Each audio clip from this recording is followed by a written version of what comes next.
The following is a special presentation of Ashland University's College of Arts and Sciences.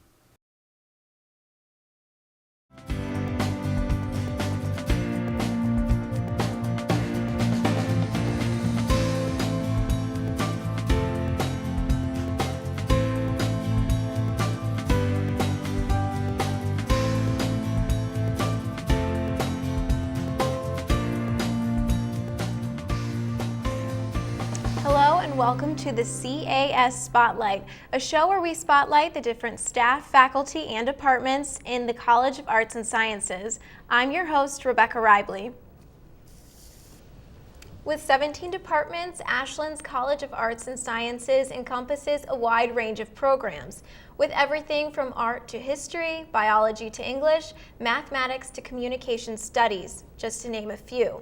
Today in the Spotlight, we will be talking about Ashland University's Communication Studies program and previewing their new online Master of Arts in Health and Risk Communication degree. With us, we have the chair of the Ashland University Comm Studies Department, Dr. Theodore Avtgis.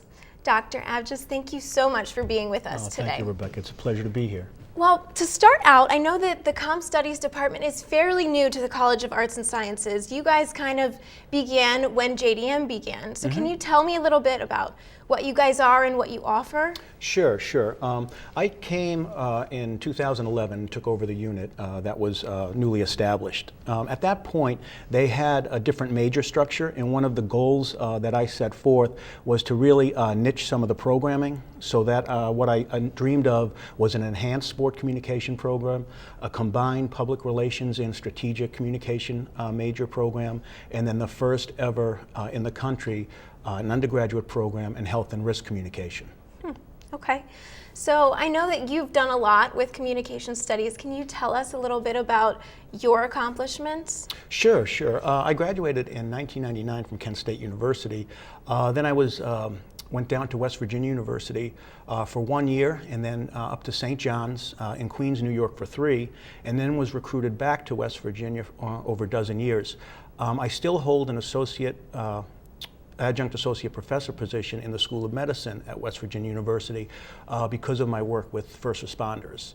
We do a lot of work with first responders and communicating from the field to definitive care.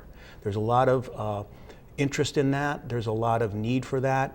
In one study, we were able to cut down the amount of time it takes to get a trauma patient from the field to definitive care by 37 minutes, and that's simply by mainstreaming the communication protocols. Okay. Now, what drew you to this field? Why do you feel so passionate about it? Because when you look at communication studies as a discipline, a lot of disciplines get accused of being siloed, meaning people of like interest talk to people of like interest and they don't share information. Well, medicine is a medicine. Health is health. Health is not communication.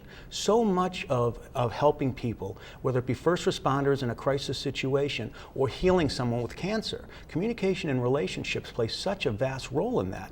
Yet, as experts, we're not getting out there into those designations. So we took a bold step, and we created a major that legitimizes communication studies as a player in this healthcare process.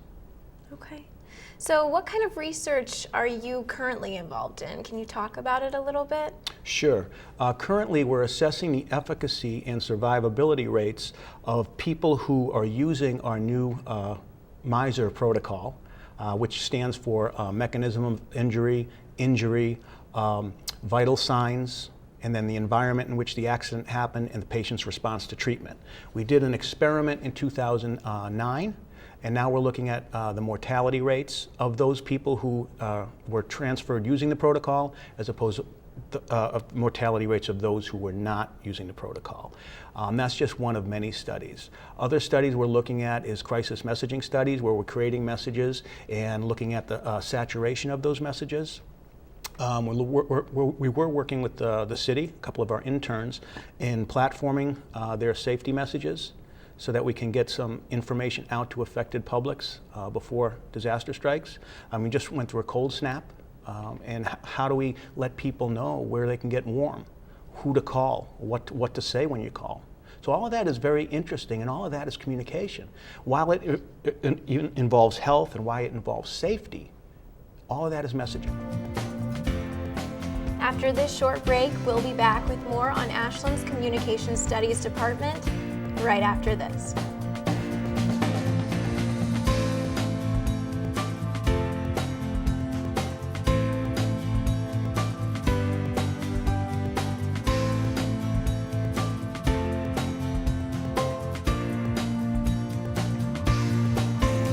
Just joining us, our guest today in the spotlight is Dr. Ted Avtgis. All right, on to more about the Health and Risk Communications program. Here at Ashland, you have an undergrad program. Can you tell me a little bit about that? Sure. The undergrad in Health and Risk Communication came about as a need to fulfill a market need. As you know, higher education at all levels is struggling somewhat. One of those struggles is relevancy. Parents and students are looking at degree programs not only to get to be intellectually stimulated, but also they're looking at job prospects as well. The two most significantly growing sectors are health and safety. So what we wanted to do was provide a truly interdisciplinary education that would translate into jobs. Now, according to the government, looking at health and risk as part of a public relations kind of sector, we're looking at 26% job growth by 2018.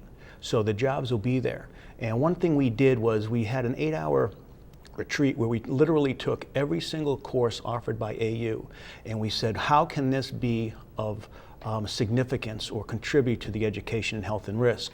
So what that ended up being is our students who are majoring in health and risk communication will be utilizing 3 different colleges here. They'll be going over to the College of Business to study things such as game theory.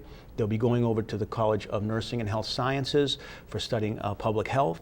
They'll be studying within the department and the College of Arts and Sciences as well. So we have them truly in a multidisciplinary approach. And that is really gone over well. We've gotten a lot of transfer students from other departments and majors. The issue with health and risk is not whether or not people like it or don't like it. They don't know what it is. So when I talk to groups of people about it, and they realize they want to be in the health sector, but maybe not necessarily be a nurse or an athletic trainer. They want to be a messenger. They want to do the messaging, getting those messages out, platforming those messages. So there's a lot of interest in it, and the marketplace demands it. So what kind of jobs could those students get after they got their undergrad? Well, any industry needs a person like this. So whether it be in public relations, whether it be a risk manager, whether it be a public safety officer, whether it be a spokesperson for an organization when they have to recall or when they have to get a message out to keep certain public safe, there's a variety of jobs that a communication professional can fulfill. We're just looking at it from 2 of the most widely growing sectors of the economy. Okay. You commented that we're getting transfer students here for that program. What do we offer that other schools don't? It is the only undergraduate program of its kind in the nation. So when people hear about it, they want to check it out. They want to come. So we're not only getting transfer students, we're getting people from other departments within the university. Because people think they know what certain things are until they actually investigate them and realize that, I do want to be around safety, I do want to be around health, but I don't necessarily want to do a particular job. And when did that launch? Did that launch in 2011 when you entered, or? No, that was a year-long process. It just launched this September, or this August in the fall semester. And so right now, between people who have changed majors, or picked up the major coming in, we're at about 8 to 10 health and risk communication majors, and that's without any advertising. This year will be telling, because this year we actually had an opportunity to have admissions folks be able to go out there and sell the major. Are you getting contacted by anyone, asking questions about it, or how are people perceiving it?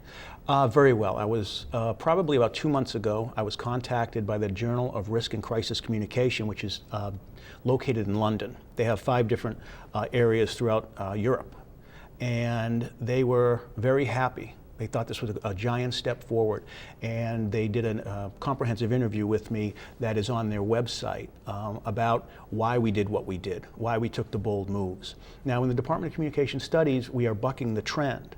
The trend is to make these mega majors under the generic communication studies. What we've done was really double down, and we've got specialized degrees in health and risk, sport communication, and public relations and strategic communication. And that is yielding basically both net new students as well as a revigorated culture. Okay. Is there anything else you want to say about the undergrad program before we go to a break? No, feel free to contact us, and we'll be glad to send you out information, anybody who has an interest in that.